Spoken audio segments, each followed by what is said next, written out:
Bom, olá a todos. Esse texto aqui, pessoal, é um texto que eu achei num blog chamado Refutando a Bíblia. Como envolve teologia, né? Envolve também aquela questão de Paulo, eu achei interessante fazer um videozinho aqui para a gente poder analisar isso daqui, tá bom? Inclusive esse mesmo blog tem um texto que parece muito o meu. Achei curioso também isso. Parece que a pessoa pegou do meu blog, porque é muito idêntico ao meu texto. Mas enfim, não sei.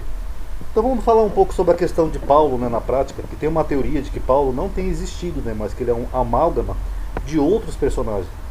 Ó, do estudo atento dos Atos dos Apóstolos, das epístolas de Paulo, dos diversos apócrifos atribuídos a ele, assim como das homilias clementinas de antiguidades judaicas e a guerra dos judeus de Flávio Josefo, em resumo, de todos os textos antigos que nos chegam sobre ele, chega-se finalmente a uma conclusão, porém muito desconsoladora para os crentes, aos quais lhes apresento, é a de que o Paulo do Novo Testamento é um personagem simbólico, no qual os escribas anônimos do século 4 e 5 fundiram e amalgamaram literalmente palavras e acontecimentos pertencentes pelo menos a três personagens diferentes.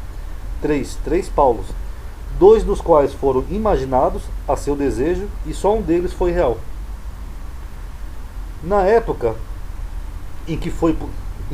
Só um minutinho, pessoal. É ruim fazer vídeo com mouse. Na época em que, por ordem de Constantino e sob a vigilância das altas autoridades da igreja, como Eusébio de Cesareia, unificavam-se os textos evangélicos, que, quando eram conformes, se copiavam de novo em série de 50 exemplares e, a seguir, eram enviados a todas as igrejas do Império, sem omitir o confisco dos antigos textos aos que eles tinham sido substituídos. Então, para quem não entendeu aqui, eles, quando decidiam colocar algo na escritura, eles faziam 50 cópias e mandavam para as igrejas. E aquele que serviu de base para poder fazer essas cópias, eles destruíam, tá? Eles não guardavam. Literalmente se criou Cristo, Deus encarnado, para a salvação dos homens. Entretanto, para dar um valor inatacável a essa criação e poder justificá-la, não podiam utilizar testemunhos apostólicos, né, habituais, ou seja, dos apóstolos.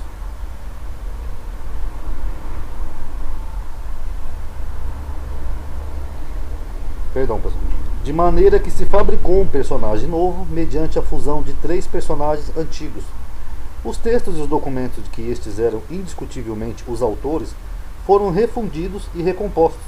E como eram anteriores aos novos evangelhos canônicos, ou seja, as epístolas de Paulo são anteriores aos evangelhos, atribuíam a este um personagem imaginário, um reflexo de autenticidade histórica.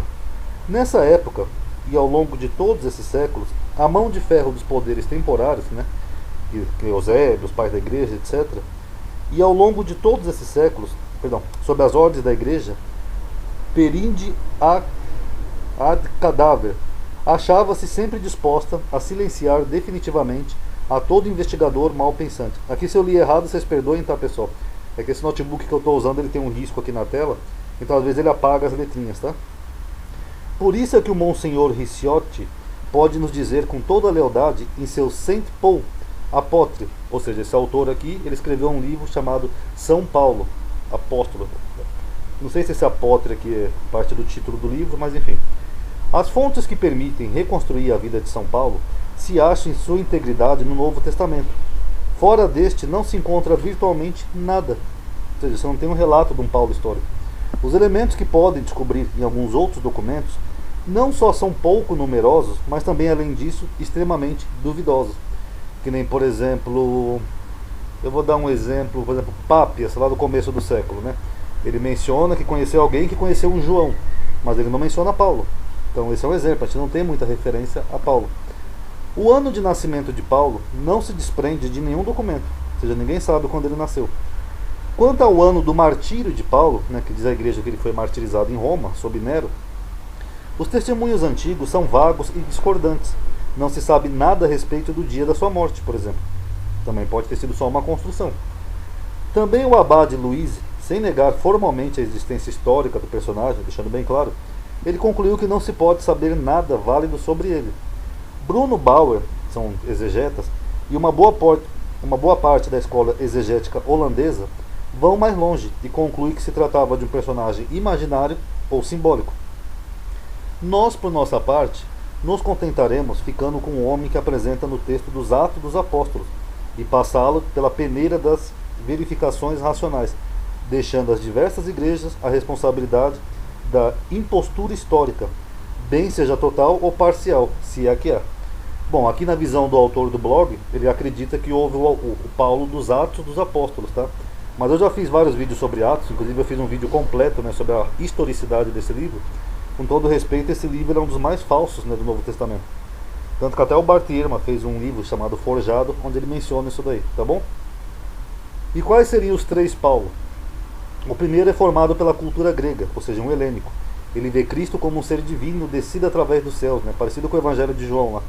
Intermediários adotando forma humana, morto na cruz, ressuscitado em espírito, para assegurar a vitória do espírito, ou seja, o pneuma, que é espírito em grego, sobre a matéria, rie, e assim assegurar aos homens sua liberação espiritual, longe da servidão dos poderes intermediários e inferiores.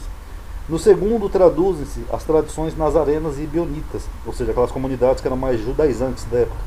Ele vê Jesus como um homem de carne e osso, nascido de mulher, da estirpe de Davi, submetido à lei, morto na cruz, ressuscitado em carne e logo deificado. Esse segundo grupo aqui do paulinismo, nós podemos ver como, por exemplo, a Epístola aos Romanos, que se encaixaria nesse segundo grupo, tá, pessoal? E já aquele primeiro ali, nós podemos ver, por exemplo, Efésios, né, que ele fala da igreja, no céu, não sei o que, seria mais ou menos assim. E o terceiro será o mago, e nos apresentam como Simão o Mago. Temos aqui três personagens e três doutrinas absolutamente contraditórias. Eu não coloquei aqui a referência, mas eu já fiz vários vídeos de Paulo. Eu vou só citar então de boca um exemplo para vocês. Por exemplo, em Efésios 6, Paulo fala, né, nossa luta é contra os principados e potestades, né, basicamente isso. Você chega lá em Romanos, ele fala, toda alma esteja sujeita aos principados e potestades, mesmo que seja duro. Então só aí você vê que não é realmente o mesmo personagem. Eu também já fiz vários vídeos sobre Paulo, tá, para os membros, tá, analisando o que cada epístola dele transmite, né, qual é a teologia por trás de cada uma das epístolas, tá? Então a quem interessar possa, eu vou deixar o vídeo aqui na tela final, tá bom, pessoal? Então, paz a todos.